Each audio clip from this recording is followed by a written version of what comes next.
All right, so welcome back to It Was a Dark and Stormy Night. Before we have our message this morning, let us bow our heads and pray together. Heavenly Father, you're so good to us. It's so fun. I pull in this morning and there's so many friends here that just want to be together and different people opening up their homes. It's just, Lord, this is so awesome. What a cool opportunity to be able to be church in a new way, to not just take for granted the beautiful structures we have, but to go out of our way to make sure that we spend time together, to think of creative ways to care about one another, to make sure that we are respectful of one another's personal space and the maladies that we might carry with us, the different fears that we have that are based sometimes on reason, sometimes based on previous experience. Lord, just thank you so much for giving us new ways to be able to love one another and to spend time together. In Jesus' name we pray. Amen. All right. So, you remember when you were a kid telling ghost stories to one another? Do you remember any ghost story in particular that sticks out in your mind, one that was really scary, that terrified you, that you want to share? Anybody? Tim, you had one that you shared. Yeah, being the youngest of four boys, my older brothers would always try to scare us, and I can't remember how it goes, but there was some story about footsteps coming up the stairs at night, and a missing liver. Oh, nice. And yeah, so just knowing that as a kid, when you're 6, 7 years old, and your older brother who's got to be 17, can really get you scared. But Oh, yeah. yeah, That sounds scary. ghost stories. Yeah. Ghost stories. Anybody else have one that they remember?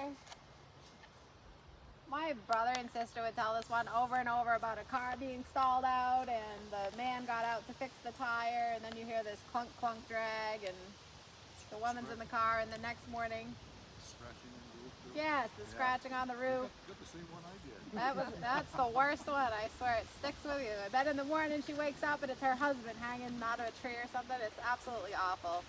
Those terrifying images, they just stick in your mind. Arabella's looking at me like I'm crazy, but a lot of people actually like scary movies. I mean, I even like scary movies, but I don't watch them alone because they make me too afraid, right? It gives you that uncomfortable feeling like somebody's watching you.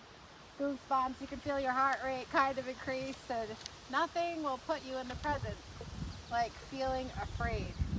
It makes you come to the moment and makes you decide how you're going to react to that moment in the moment. Now this morning, like we said, we're going to be looking at a kind of scary story in the Bible. It was a dark and stormy night, and it was at sea no less. The disciples are alone and they think they see a ghost walking out on the water before them. But to appreciate this ghost story, you have to contextualize it and understand what Jesus is doing in this time and place. So before we meet Jesus this morning and his disciples, historically what had been going on is that John the Baptist, John the Baptizer, had been in prison. Now he was in prison not so much for the repentance he was calling the people to, but he had made the king mad. King Herod had been fooling around with his aunt and inviting her over for sleepovers, and John the Baptist said, Herod, you probably shouldn't be doing that. That's not the right lifestyle to have. So he gets thrown in jail for mentioning that the fellow's having sleepovers with his aunt. And while he's in jail, he starts thinking about his life and his mission a little bit differently. And I think all of us can doubt in the moments of no control in our life, or when we feel like we're being boxed in. He went from being free and living in the wilderness to now he's in a cage of a prison, and he has a man who's going to be deciding his fate over him, a human king who's going to decide his fate, and he doesn't know what to believe. So he sends messengers to Jesus and asks them to ask Jesus, are you the one who was to come, or should we look for someone else? What a sad moment, really, for someone who had up until that time dedicated their life to following what they had learned and following their life's calling, and now all of a sudden to have this fear take him over. This morning, as I was writing this, I have a chipmunk that's living underneath my sink. It's because my cats decided to bring that chipmunk in, and now he is in his own little prison that's underneath my sink, hanging out there. And like an animal, sometimes we can react that way. We just get afraid and we don't know what to do. But Jesus doesn't look at us like we're foolish for doubting in our moments of fear. What does he do when he hears that John has this concern? He encourages him. He says, John, remember what you have faith in. Remember what you stand for. Scripturally, he says, go back and report to John what you hear and see that is happening. The blind receive sight, the lame walk, the lepers are cleansed, the deaf hear, the dead are raised, and the good news is preached to the poor. Jesus is saying, John, in this moment that you're being tested, remember your faith. Remember in the midst of your fear that your faith is bigger than your fear. Sometimes it's hard for any of us to do that. And even though this is just part of the story, Jesus is next touched by John's question and also reminded of the moment that they're living in. See, all these people had fallen away from following John. They're following Jesus now, just like John had said that would happen, that he must increase while I decrease. But they're following him, forgetting John's message. They're forgetting that it's a two-parter, that we go to Jesus with a repentant heart, and then we receive his blessings. These people are all coming around, they're gathering around to receive handouts, they're looking for miracles, they're looking for healings, they're looking at Jesus like an entertainer, they're looking at him like he's a magician just out there to be a feel-good kind of a guy, giving them all treats. I picture them envisioning Jesus like Elvis Presley on the stage in that white leotard, entertaining them for a little while, but then just compartmentalized and put away when they don't need or want him around anymore. They don't want the repentance. They don't want to actually have to practice their faith. They just want what they want, which is the miracles. And we see that next when John the Baptist is beheaded and Jesus heads out. He wants to go to the wilderness. He is going off to pray, and what happens is these multitudes follow him. It's 5,000 people, 5,000 men that go out. So 5,000 men, if they brought their kids and their wives with them, it could have been 20,000 people that went out after him. And his disciples are also there. And this is the miracle that is recorded, and it's one of two miracles recorded in all four Gospels, that all these people are fed from the lunch of this small child. And the point sometimes that we take away from that is, wow, what a huge, incredible miracle. But the miracle of the story isn't the miracle itself. The miracle is that Jesus invites the disciples into the miracle. He invites this boy into the miracle. He says to the disciples, these people are hungry. How are we going to feed them? You said they don't have anything to eat. Now they're out here with us. How are we going to feed them? And the disciples go and they find a solution. They find a small child who is willing to share his meal. And Jesus takes that offering of faith, that offering of heart, and he blesses it and he multiplies it. That's the miracle, that God invites us to have this faith, and by having faith, we are blessed for that. But the multitudes don't want that. What do? They sit around and they proclaim, wow, that was a really neat trick.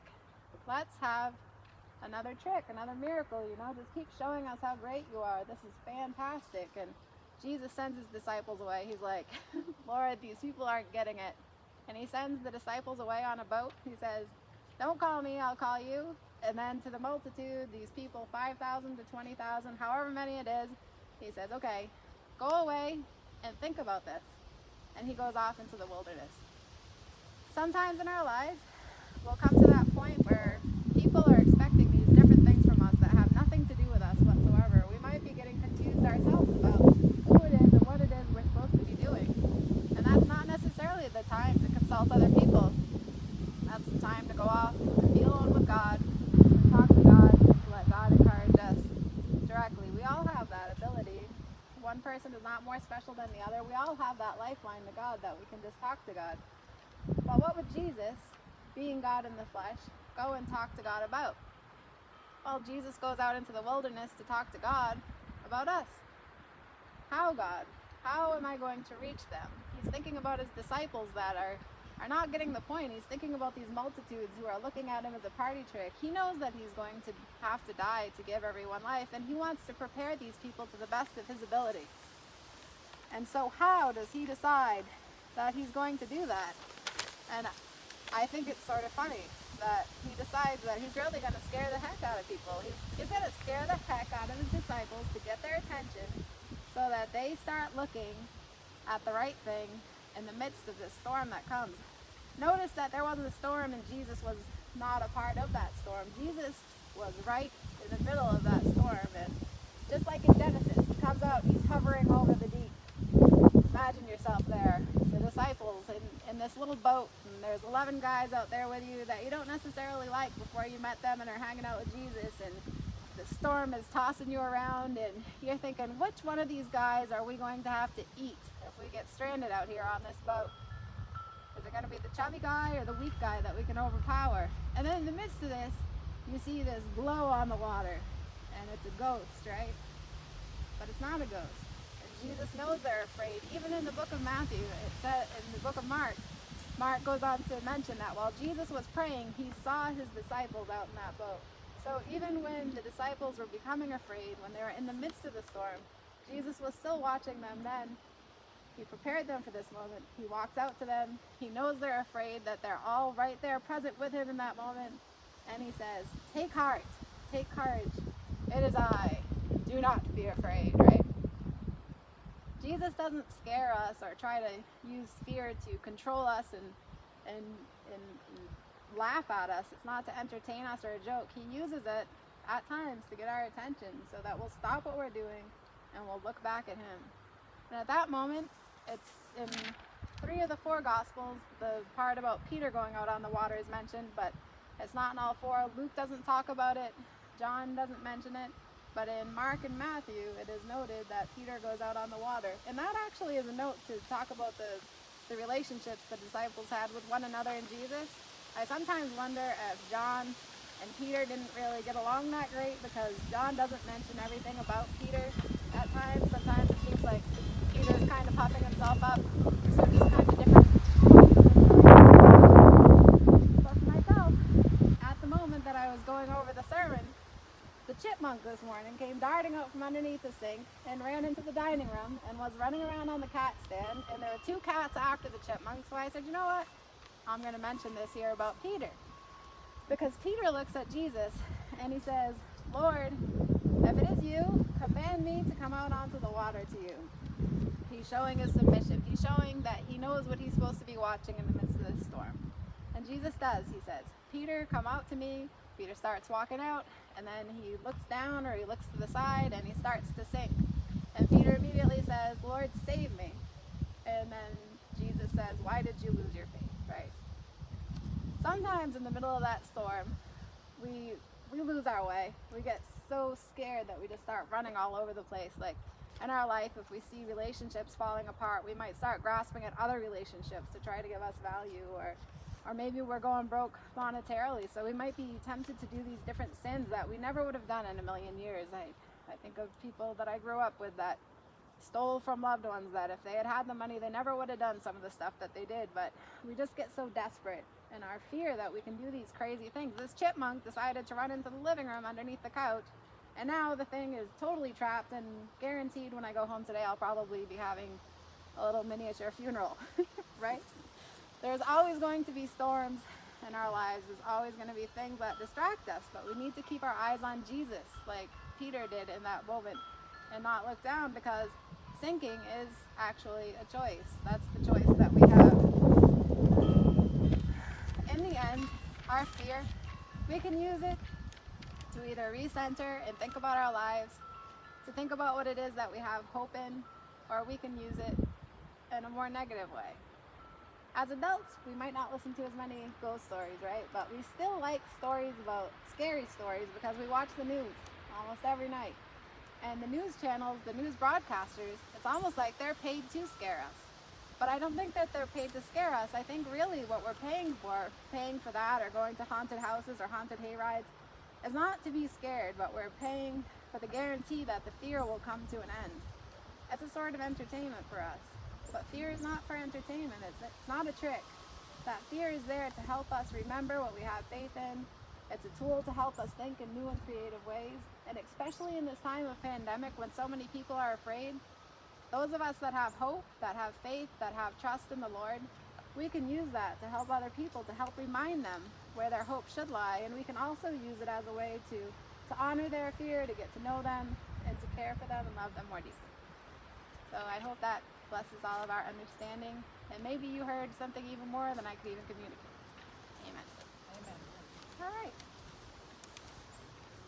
So, what's on your heart this week?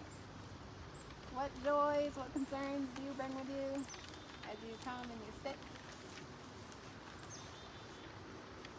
Charlie? Very happy and thankful for the prayers that you all have thrown out there for my niece Chelsea. She's doing very, very well. Looks like she might have this lit.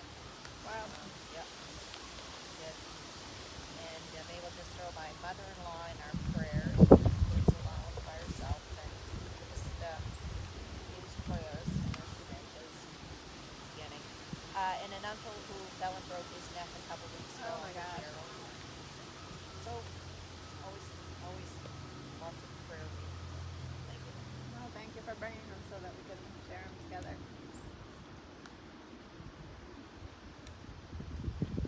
Diane, how is your friend doing that you've been praying for? Great, thank you. Good. Jeanette? There's a woman in Standish who I take care of as part of my volunteer work with the Southern Maine Agency on Aging. She fell and broke her wrist the other day. She didn't really need that. It's going to make life harder.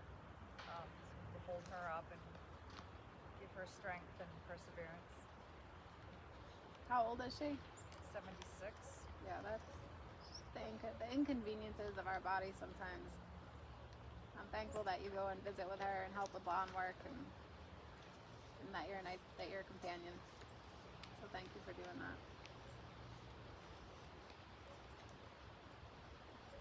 Dan? I have several. All right. Prayers, please, for my mom who lives in a congregate kind of situation where nobody's allowed in and she's not allowed out. So we've missed visiting with her over the last several months, and she's missed us, obviously. Really not in prison. How She could you really- not? Prayers for Jenny, who's due a week from Tuesday. And she can't wait? Prayers for Cora, who's graduating from high school on Friday and going to Quinnipiac University in the fall. And prayers for peace in this time of chaos so that people remember the golden rule. How about if we treat each other like we'd like to be treated? Being kind and loving instead of fighting about petty things. Absolutely. I thought for the longest time, I thought the golden rule was to wash your hands. But Well, that's one. That is one. I'm learning though. Have a good one. We should make a list at church. Lee? I often heard that the golden rule was he with the gold rules, and I think our golden rule is much better than that one, so let's pray for the right golden rule. But the other thing is, I think we ought to look out and see what's going on now, both with the virus, with cities burning and cars burning and people looting, and other people standing up for justice, saying we will not tolerate cruel behavior to other people. Absolutely. And in the midst of this, we have some people who I would look at and say they're righteous. They're just standing up for what they believe is right in a peaceful way. And other people who are taking advantage of that and looting and burning or beating innocent people. And I think we ought to take stock of that and pray that those who are fighting for justice have the courage and the fortitude of looking out on the water and seeing support from God. And that those who are looting and burning or beating innocent people get the message, be delivered from God by the knowledge that that is not the kind of behavior that Christians engage in. Absolutely. Absolutely not. Is this something that's on the news? I'll have to ask you more about it later, I guess. I learned my news from you. I think you all know that. I'd like to keep Glenda's sister's grandson, who's on the USS Roosevelt, came down with the Corps of 19. He did recover. They took him back onto the US Roosevelt, and he's back again with COVID-19. Wow. So you can get it a second time, so if we could keep him in our prayers, I'd appreciate it. His Absolutely. name is Trevor Stultz. so you can get it twice. Wonderful young man. Last we heard, he catches up with his grandmother every once in a while. Last we heard, he's coming along for stuff. You never know. Thank you for bringing that. That's close to home too. Has everybody now had a friend who's had COVID? Okay. A lot of us. So it's getting, so more and more of us know someone who has had it. And so the more personal it becomes, the more scary it can become really, because then it's right in your face. So definitely talk about it. That's how we'll get knowledge out there to help hopefully heal it. Do you have other prayers with you? Yeah? Kate? Joy. I have two grandsons who graduated All right. this year. One from high school, one from college. And one is in Florida and one is in Boston. And thank God, they're healthy. Good. Yep, so concerns about their future. So that's a proud Grammy right there. Oh yeah. Been a long 4 years for both of them. Yeah. You can imagine. And then the people missing the graduations this year, that's tough. Cora We included. had the virtual graduation, high school graduation in Miami. And it was really great to watch it. And what the candid, for the kids. And it was wonderful. Oh, It that's was kind even of fun. better than, sitting there in the room. No, that's fun. It's not all bad. Do you have other prayers that you'd like to bring up?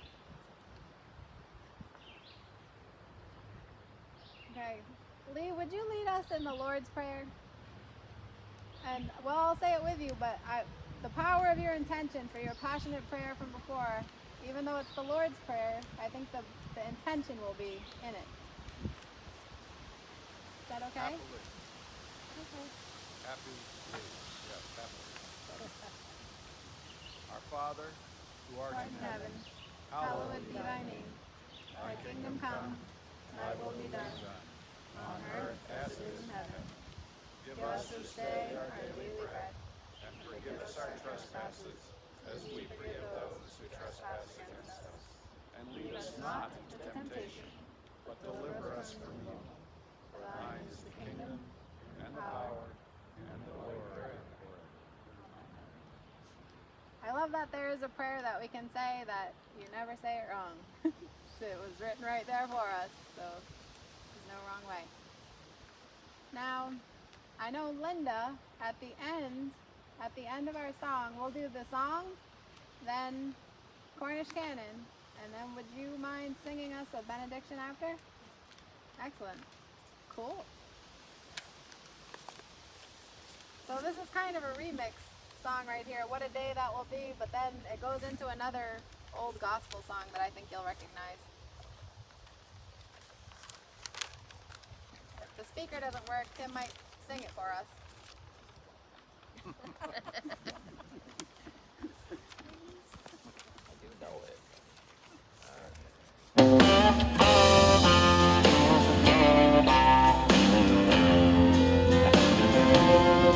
There's coming a day when no heartache shall come, no more clouds in the sky, no more tears dim the eye. All is peace forevermore on that happy golden shore. What a day, glorious day that will be. What a day that will be when my Jesus I shall see, and I'll look upon his face, the one who saved me by his grace. When he takes me by the hand and leads me to the promised land. What a day, glorious day that will be. There'll be no sorrows there, no more burdens to bear, no more sickness and no more pain, no more parting over there. And forever I will be with the one who died for me. What a day, glorious day that will be.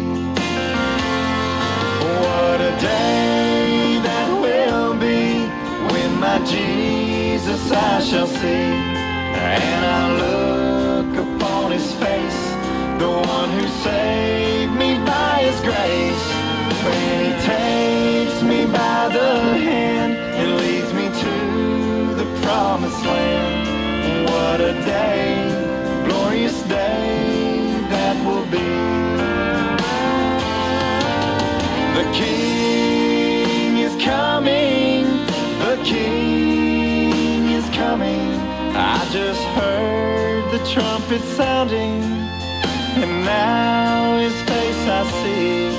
Oh, the King is coming, the King is coming. Praise God, he's coming for me. I can hear the chariots rumble, I can see the marching throng. The flurry of God's trumpets spells the end of sin and wrong. Regal robes are now unfolding, heaven's grandstands all in place. Heaven's choir is now assembled, start to sing Amazing Grace. Oh, the King is coming, the King is coming. I just heard the trumpet sounding, and now his face I see. Oh, the King is coming, the King is coming. Praise God, he's coming for me. Praise God, he's coming for me.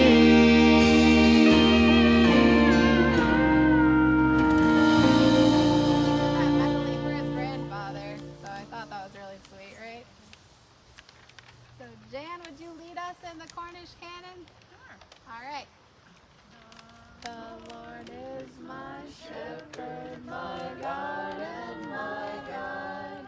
Whatsoever I need, the Lord surely provide.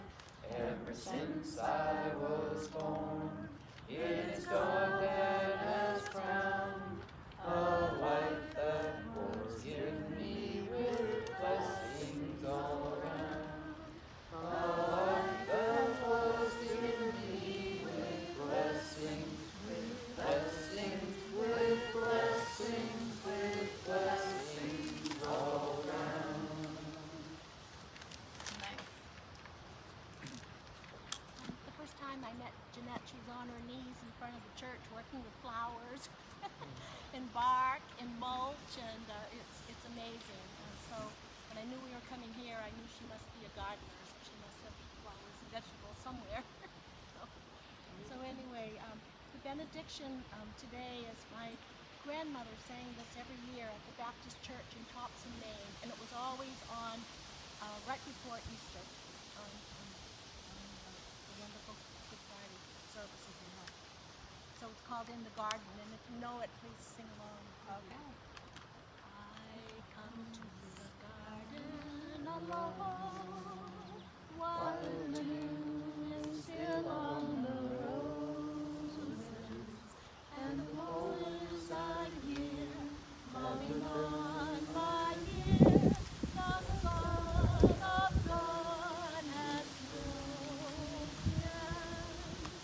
and he walks with me, and he talks with me, and he tells me I am his own, and the joys we share as we cherry there, none other has ever known. Well, friends, it's been nice to see you all. Everybody wave. All right. We'll see you soon. We're not going to make you suffer through the council meeting with us, but email for notes. Have a beautiful week. Hope to see you soon.